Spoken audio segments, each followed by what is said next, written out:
joined now on the podcast by Tom Savage, well known as the man behind Three Red Kings. Tom, welcome back to the podcast. How's life been treating you? You enjoying the Autumn Internationals? Well, I don't know if enjoying is the right word. I'm certainly watching them. Other than that, just generally quite tired. But other than that, absolutely fine. Yeah, no, it's been a weird 2 weeks Mhm. watching this Irish team. It feels that there's quite a lot of problems going on with this squad and with this team at the moment that are. I'm not sure if they're being fully masked, but they're certainly there, and I think most people can see them. Win over a good Argentina team last Friday kind of felt like a loss the way the Mhm. game finished. That's certainly something that's been a common enough theme from people I've spoken to this week, and it's kind of hard to put your finger on why exactly that is. I think I have a fair idea, but I Yeah, suppose we'll talk about that. like you said, it's been an interesting couple of weeks. I suppose it started off with the loss to New Zealand, and Ireland can't have any qualms there. Like the better team won on the day. Ireland just didn't function as we've seen them over the last 18 months. And then against Argentina, a very good first half was followed by a below par second half, and Ireland were hanging on at the end. Argentina were pushing towards trying to get a try to get their first ever win in Ireland. But just I suppose when I touched base with you earlier in the week, Tom, I kind of mentioned one name to you. I want to talk about Jack Crowley. Whether Hmm. Jack Crowley is obviously he's a local guy here to us, kind of in a Shannon, Bandon Rugby Club, Bandon Grammar. Like we kind of he's come up through the ranks here, and he's now Ireland's number 10. He's the man in possession of the jersey. It's been a weird couple of weeks, hasn't it? The kind of the whole, I suppose, narrative around Jack Crowley with the likes of Kieran Frawley and Sam Prendergast kind of competing for the jersey. I just want to get your take on, I suppose, what's happening at the moment because Jack is the man in possession of the jersey. He played every minute of the Hmm. Six Nations. Ireland won the Six Nations. All of a sudden, things seem to have changed, or things seem to have shifted a small bit. Tom, have they? It is a weird thing. Like I think a fact, first of all, right? 96.2% of all the points that Ireland have scored after Johnny Sexton's career is finished have been done while Jack Crowley has been on the field. They have scored 0 points while Jack Crowley has been off the field. There's a weird push, I think, at the moment to try to get either Kieran Frawley, so that was certainly the case after the second test in South Africa, in as the number one guy. And now, since Kieran Frawley had that disastrous 20 minutes off the bench against New Zealand, that has now kind of slid over to Sam Prendergast, that he should be the one in possession of that jersey. And I will say this: Jack Crowley does not have a divine right to this jersey for X number of years going forward just because he's had a good year with Ireland up until now. If it was a case that he was playing poorly, I think I'd be one of the first people to say so. I like to try and review these games objectively. But watching the last two games back in the last couple of weeks, and certainly with my work doing on the New Zealand and Argentina games, I don't know where this narrative is coming from. Like Jack Crowley has been okay to good in the last two games. In a game against New Zealand where pretty much everybody was playing poorly, he did okay. Had one or two mistakes. I mean, like everybody else. And then you look at the Argentina game, where he was again more than decent. Scored a try. He scored all like as in Ireland stopped scoring points once he was off the field. And it's kind of hard to say. I mean, look, I think he's at that point at the moment now where there's a bit of a push to get the Leinster guy in as the 10. That's certainly the case at the moment. I think it's partly driven by the fact that people are looking at this Irish team and seeing something's wrong. They're seeing that it's not performing the way that it had over the last 2 or 3 years, and they're looking for something to go, well, why is this? Mhm. And I think most people's default is it has to be the 10, right? Now, keep in mind that when we were going through at a national level a fairly difficult period from around 2020 until early 2022, there was a lot of criticism on Conor Murray. You might remember this. Now, Johnny Sexton was playing equally as poorly at the time, yet in that era, it was Conor Murray that was the problem, not Johnny Sexton. And now it's odd that it's not Jamison Gibson Park as this halfback combination. It must be Jack Crowley. I think that's just part of the way that the media works at the moment. Um, there's a big push, and I think there is a sort of a general discomfort with I would say, the media bubble, which is quite Leinster focused. There is a bit of discomfort there with that 10 jersey not being a Leinster guy. and there's a little bit more freedom to try and tear down whoever's there. That was impossible when Johnny Sexton was in charge, and in charge is the right word there. But yeah, it is a bit of a weird situation at the moment where a young player who's won a Six Nations for Ireland in the 10 jersey in the last year, like this wasn't ancient history. This was a couple of months ago. Is at a point now where it's almost like he has to justify his continued selection, and that one kick out on the on the full against Argentina is enough of a reason for people to go, well, he needs to get out of here. It's Sam Prendergast's era now, which is just a kind of ridiculous hype. Mm-hmm. And like I say hype. There's no harm in thinking young players can be good players, but it's just one of these things where when I see the way that they're talking about Sam Prendergast, even in the commentary on Virgin Media on Friday, this guy just made a little dub, a pump fake on the pass, and then pass to James Lowe. The pass then got knocked on. But the guys in the commentary were talking about it like that it was something that you'd never seen before in your life, like it was Jonah Lomu running over my cat. It's very, very, it's just a really weird situation at the moment where it feels that you can kind of just say anything you want about Jack Crowley at the moment and people will believe it. 96.2% of all the points scored since Johnny Sexton retired have been scored while Jack Crowley has been in the field. That's 6 points in total that have been that's scored while he's off incredible. it. That's an incredible stat, Tom. And like we said, like Jack's only 24 years of age. Like he's only after like he's a season or so as Ireland's number 10. He needs time to grow and develop. He needs an arm around his shoulder. He needs to be encouraged and, to kind of, because there's more to come from. Like you've seen him more than most with Munster. Like there is a huge potential with Jack Crowley. But instead of almost that support, like you said there, it's like people are just waiting to knock him down, kind of. Mm-hmm. Sam Prendergast is a really talented young fella. He's 21 years of age, kind of. This Sam Prendergast era, he has time in his side. So has Jack. I think Kieran Fraud, he's what, 26, is it? He's He's 26, 27. Yeah, he's heading into 26, that 27. territory. Yeah. So they're young, like so. I just can't understand the rush by some to kind of usher Sam Prendergast in. He's 21 years of age. Kind of Jack Crowley's done more than enough to hold on to this jersey for the time being. Like he's proved himself. Mm-hmm. I just feel like it's just yeah, I'm just not very comfortable, like I said earlier, with the narrative that's coming. Even before the game against Argentina the last day, some of the articles about the Sam Prendergast era. It's like okay, as in it just feels a small bit disrespectful to the man who's wearing the jersey right now. Oh, it is, and I think that I think Sam Prendergast will know this as well. The same people who are calling it the Sam Prendergast era today. It was the Kieran Frawley era 3 weeks ago. It was the Ross Byrne era a year before that. It was the Harry Byrne era before that, and then it was the Ross Byrne era before that. These guys they change horses very, very quickly. Sam Prendergast will know this. If he has two bad games in a row, if he ends up having a bad game and Leinster lose, for example, and that's assuming he's selected in the next couple of weeks, they'll move on to the next guy very, very quickly. And I think that you look at Kieran Frawley is a perfect example of this. After his 2 drop goals against South Africa, there were cartwheels in the street. This guy needs to be the new 10, needs to be Leinster's starter. All these questions supposedly he's opened up. He's had a bad game objectively off the bench against New Zealand. Not the first Irish player nor the last player to have a bad game against New Zealand, I will suggest. And all of a sudden I saw an article or saw a segment on a radio station where they literally said, and this is a quote, has Kieran Frawley been consigned to the dustbin of history? This was after a bad 20 minutes against New Zealand. It's at the point where everybody tries to keep changing horses and they treat, we didn't hype Kieran Frawley enough, so now we've got to go do a real big job with Sam Prendergast and see if we can almost talk him into being more ready than what he actually was. But this is not the first time either.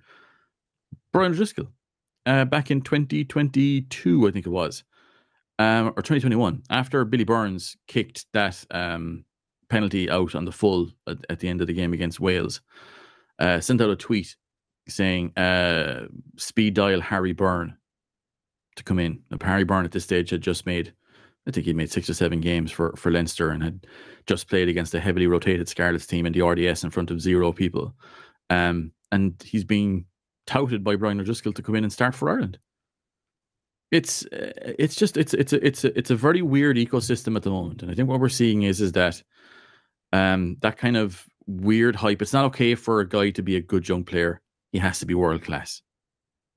And it's not okay for a fella to have a bad game. He's consigned to the dustbin of history. It's a very, very weird place at the moment. And I will reiterate again. I think Jack Crowley is on this year. He's the number one guy for that Irish jersey at the moment. I don't think he'll start at the weekend against Fiji. I think that's a game where they're going to rotate anyway. I think that was always going to be the plan. But if you're Joe Schmidt, who would you want to see at 10 for Ireland in that game against Australia coming up in 2 weeks' time? Would you rather see Jack Crowley, a really complete defender at 10, a fella who's shown that he can, produce big moments and drive a team to score points while he's on the field, or a young fella who's 21 years of age, whose tackle technique does not look like it's anywhere near where it needs to be. He's looking a little bit stiff with his movements, doesn't really carry the ball, a good passer, a good kicker. He's there for a reason. But who would you prefer to see? If I'm Joe Schmidt, I'm thinking, if I want Australia to win, they need to start Sam Prendergast. People want this until they get it, I feel. Sam Prendergast is a good young player. I'd like to see him getting, first of all, nailed down a starting position for Leinster. And then we can start talking about him as a competitor for Jack Crowley. But I think this also comes back on the door of Andy Farrell. His policies, his selection, the environment that he's creating, all is not well there at the moment, I feel. When you look at, like I said earlier, Tom, we have Jack Crowley, Sam Prendergast, Kieran Frawley, three very talented number 10s, kind of Mm-hmm. like we're well stocked in that position instead of kind of almost kind of fighting them off against one another. Like that's the next 5, 6, 7, 8, 9 years. You would think like someone's going to come out of the pack, of course, over the next couple of years, but we're well stocked there. Kind of what do you think the let's say the for their number now? Who's one, two, and three? Kind of Jack has to be number one to say, given what he's achieved. Yeah, I think that's fair enough. If I'm like just looking at who's produced for Ireland in the last year. Jack Crowley has been back to start all of these big games, and starting a game is very different to coming off the bench in a game because the defenses are fresher, there's less space, the hits are harder, there's more pressure when you're coming off the bench. And this has been the case for Kieran Frawley, certainly against South Africa in the second test in particular. You know exactly what has to be done. When you're starting a game at 10 from the very start of test level, it's an open book. Like anything can happen, and you've got to try and control what happens as it's happening. When you're coming off the bench, the template has been set to a certain extent. You know that there's certain patterns that you've seen because you're looking at all this on the bench. So you can come on and look to try and exploit those. And plus, you're coming on against a more tired defense. There's going to be a little bit more space coming off the bench because if you're coming off the bench at 60 minutes, you're going to be coming on with other forwards more than likely. And that was the case certainly at the weekend against Argentina. All of a sudden, Ireland looked like they're going forward, getting a little bit of momentum. But people forget that there's a bunch of other substitutes have come on as well at that point. So you're going to be a little bit fresher. You're going to get a little burst of energy at that point. I think Jack Crowley has shown that he's the guy that they'll start for big games. He has to keep performing, of course, like as in needs more games like he had against Argentina. That's always the case in any position. Nobody has a divine right to a jersey. I think after that, then it comes back to what you want on your bench. If Ireland want to run a 6-2 split in the bench, I think Kieran Frawley is the guy they'll go with because he covers 10, 12, fullback, could arguably cover outside centre as well. And then I think Sam Prendergast, if they want to go and build more minutes into him, which I do think is very important, he should be I think he'll be number 2 depending on what they want. But again, I think we saw with Johnny Sexton over the years where there was no chance really for any of his, we'll say understudies or whatever you want to call them. They never really had a chance to build any meaningful experience. And Ireland were worse off for it. So it's not a case that Jack Crowley should play every minute of every game or start every single game. There's absolutely scope there for Sam Prendergast to start a few games in the Six Nations.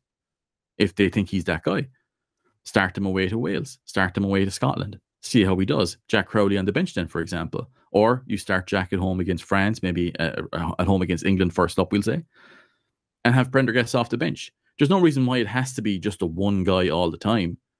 But I do think at the moment that Jack Crowley has earned, we'll say, the lion's share of those minutes as both a starter and as a focal point for the team. But a few things have changed over the last year. Like you go back to the Six Nations, Jack Crowley was averaging around 42 involvements, or actually no, I think it's higher. I think it's 48 involvements per game. So that's he's either passing, carrying, or kicking, right? 48 involvements.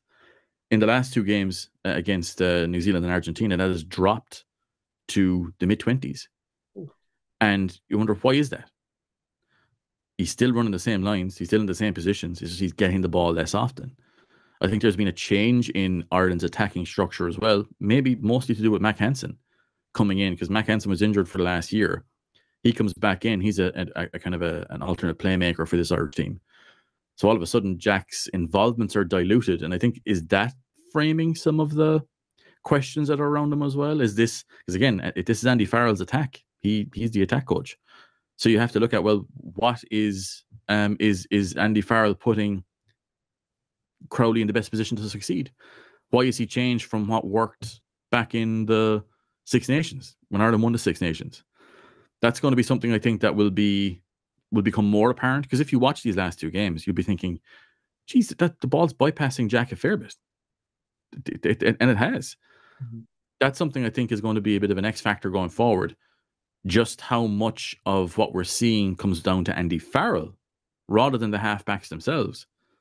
Because I think that, like, Ireland's squad is looking a little bit old, looking a little bit tired. And again, I think that they've borrowed wins from the future to a certain extent over the last year or 2 years. Ireland have capped 13 players. Well, it's up to 15 now in the last 2 years. And you might think, well, what's the average? The average is over 20 for every other team in the league, or in the top 10, we'll say. So why is that as well? That's another weird thing. This is why I'm saying that, like, that all does not seem to be well. There seems to be a bit of added tension and pressure that's with this Irish team at the moment. Andy Farrell coaching like a fella that the wolf is at the door. You wouldn't think that he was, in a very safe position with this Irish team, because he's, again, selecting the same guys over and over and over and over again. And that to me is the big factor here, that it's Ireland's system that is at the moment struggling, and people are looking to try and, well, find a reason for that feeling of unease they have watching this Irish team, and they go, well, it must be the 10. For me, it's much, much bigger than that, and it's far more wide ranging. And I think we're at the moment where we're at the cusp of a fairly big transition with this Irish team, where if they don't get it right, and this is the big risk, that things will get very unpredictable. And 10, which I think is actually probably the most settled depth chart of all the positions in the team at the moment, that's the least of our problems going forward, I would say. There's lots to run in this yet. I think Ireland are going through, looking at a pretty bumpy period coming up, I feel. So does that transition need to happen sooner rather than later? Thinking of the World Cup cycle, kind of, we're looking at the next World Cup. Do we need to, the likes of, like you said, you made a great point earlier, Tom, about kind of with Sam Prendergast, whether it's Sam Prendergast and Jack Crowley kind of rotating throughout the Six Nations. But does that need to happen more in terms of, there's some fellas there right now who won't be there for the next World Cup, kind of with the Oh great yeah. respect to Cian Healy. What an incredible record to get the last day. But you would think, is not going to be at the next World Cup. There's other fellas, Father Time catches up on us all. So does that need to happen faster, or what do you think needs to happen over the next, I suppose you're talking the next Six Nations, the next 12 months? Well, I think ideally it would have been happening in increments over the last 24 months as of now, but it feels that, and look, this is all completely fair, right? That Ireland were looking at the Tour of New Zealand in 2022 and went, well, we want to win that, right? And then you've got your November series coming up. Then a few fellas got capped in, but then you're talking about, well, we want to try and win those as well, build momentum. You always want to win at home. World Cup's coming up. You want to send a message. Then the next Six Nations comes along and you're thinking, well, are we going to bring in a bunch of new guys now? No, we're going to settle with who we have and we're going to build towards the World Cup. They didn't cap a whole bunch of new guys coming into the World Cup, albeit they did include Jack Crowley, although he came in as the kind of third behind Ross Byrne and eventually, overtook him. But then you had Joe McCarthy being involved a little bit more. This last year, then after the World Cup, that would have been the perfect time to start bringing in a lot of guys from outside. But I think you've seen this with the announcements. It's harder to get off this team than it is to get into it. And it's hard to get into. Like, it's hard to get a call up to training, to the wider training group. So, like, Andy Farrell has kind of, you can't have it both ways. He has gone for a very tight small group where the cohesion and the way that they play, the way that they train, everything is they're all deeply what would be the word? They're soaked in this cohesion and this team and this game plan. It goes very, very deep. But as a result, you don't really have any depth. He was complaining about not having depth the week before last, and that he doesn't have thousands of players. No, you don't. But there's certainly more players who I think are capable of playing international rugby than have done in the last 2 years. Like I said, if New Zealand can cap 26 players in the last 2 seasons, why are Ireland capping only 13 up until last Friday? This is kind of where we're at. It feels that all the opportunities that we had to start developing new guys from outside the very tight group they had, all those opportunities have been passed up over the last few windows of opportunity. And I wrote in the Wally Ratings this week, my review on my site, that the longer you spend on the wrong train, the more expensive it is to get home. And that's something I'm looking at this Irish team, where we kept giving up these opportunities to bring in a bunch of guys who are under the age of we'll say 24. You want a group of people who are under 26, we'll say, who have 10 plus caps around now, who are pushing up on the guys who are 26 to 30, and then they're pushing up on the guys who are 30 plus. But there's a big gap there at the moment, where you have the likes of Ronan Kelleher, we'll say, and Dan Sheehan and Caelan Doris, who are the last of those, the youngest group of senior players. They're around 26, 27. Then you have a big gap. You have Jack Crowley, who's there, who's 24. You have Joe McCarthy, who's 23. You have Jamie Osborne, who's there as well, there at 22. But that's only three guys. Ideally, you'd have six or seven fellas who are pushing up at that level, because there's big gaps developing at loosehead. There's a gap developing at tight head. You've got with the second rows and the back rows, like Peter Romani is 34, 35. Tyke Byrne is 33. You've got Conor Murray is 35 as well. You've got Jameson Gibson Park is 33. James Lowe is 32. All of a sudden, you're looking around this team, you're going, geez, they seem to have gotten old really quickly. Like all of us, I suppose. You look around and all of a sudden you're in your mid-30s and wondering what's going on.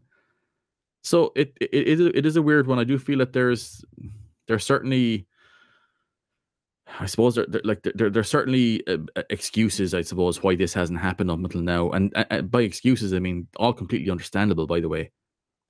But it's made the next window coming up all the more difficult, because Easterby, the coach who's going to be looking after the Six Nations for Ireland while Andy Farrell is doing the Lions, he's got a tough job now, because he kind of has to, for his own CV, can't be seen to be losing games.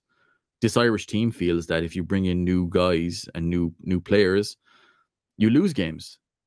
And that's kind of that's been the thing. So it's difficult to even get into training, but something has to change. They can't just keep relying on the same guys over and over again as they have been. So yeah, there's a crunch coming somewhere. Something's going to have to give. Either you give up a little bit of your cohesion, which Ireland have been using to win games for the last 3 years, and try new guys, because the Emerging Ireland tours, they don't work. Andy Farrell admitted as such there a week ago, where he said he just doesn't have the depth. These Emerging Ireland tours were there to supposedly encourage depth. He admitted to everybody that that's not true. So something has to give, and we'll see what exactly that is, I think, in this upcoming Six Nations. Final question. So, Tom, and to borrow on your train analogy a couple of minutes ago, and bringing it back to West Cork for a second, has the train left the station for the likes of Gavin Coombs, John Hodnett's, Fineen Wycherley's, who have over the last couple of seasons played really, really well for Munster, got a sniff of the Irish setup, Gavin more so, but the door's firmly shut. Like, have they any chance of forcing their way in over the next couple of years, or what do you think is the let's say international future for the guys like that? Well, it depends, because like Andy Farrell has shown that his system is fairly rigid. He likes to have guys of a certain role that do certain things. Gavin Coombs is a different type of number 8 than what Caelan Doris is. Does different things, is better at different things. I think if Ireland decided they want to change how they play, and looking at the last 2 weeks, it feels that certain elements of Ireland's game have been worked out by the opposition, then that could bring back in guys like Gavin Coombs, who I feel should be involved in the squad regardless, just as an option. I feel he would be involved in any other test team in the world. But the way that Andy Farrell runs his camp, it's very again, it's almost like a closed shop. That's how it's been described to me multiple times. That it is something of a cold closed shop. So I think for those guys, I think for the likes of Finine, maybe the door is closed on him. But again, that doesn't mean you can't have a good career as a good player for Munster, I think he certainly has been. Um, you look at John Hodnett. I think he was there or thereabouts in the last year or so. Needs to keep pushing, perhaps. But again, it comes down to what the coach wants, the head coach wants, and Andy Farrell wants certain guys who do certain things that are very like an incumbent. So it would suit John Hodnett if he was quite like Josh van der Fleer, because then that would increase his chances of getting in, I feel. If Gavin Coombs could do a passable Caelan Doris impression, then I think he'd probably be in the squad. But then you're moving away from what you're good at. Like Caelan Doris, for example, in the last 2 weeks, we've seen doesn't really suit carrying the ball in tight areas. He loses those collisions and plays very quietly as a result. I think that's a fair thing to say. Gavin Coombs, on the other hand, that's exactly where he's good. That's exactly where he thrives. So if it's a case that Ireland want to try and move to a system that isn't as involved, that allows players a little bit more freedom, I suppose, then I think maybe Gavin Coombs could be right back in there. But he's in a contract year for Munster as well. He has to look at this and go, is Test rugby something that I'm really looking for now? If a big team in France comes calling, as I'm sure they will, does he go, do I take that up? Because Test rugby, I don't seem to be involved there. That's what would happen with an All Black, somebody who was a capped All Black but not in plans of the team. They'd be looking abroad. Maybe he will too. But I do think as well that he's a fellow who has, a love for Munster and has played very well for Munster and enjoys playing for Munster. But I do think that for the moment, at least anyway, unless something changes with Easterby, that Test rugby looks to be off the table for the time being. But who knows? Lot can change in this game very quickly. Good stuff, Tom. Appreciate that. Thanks for joining us. No bother at all. Thank you.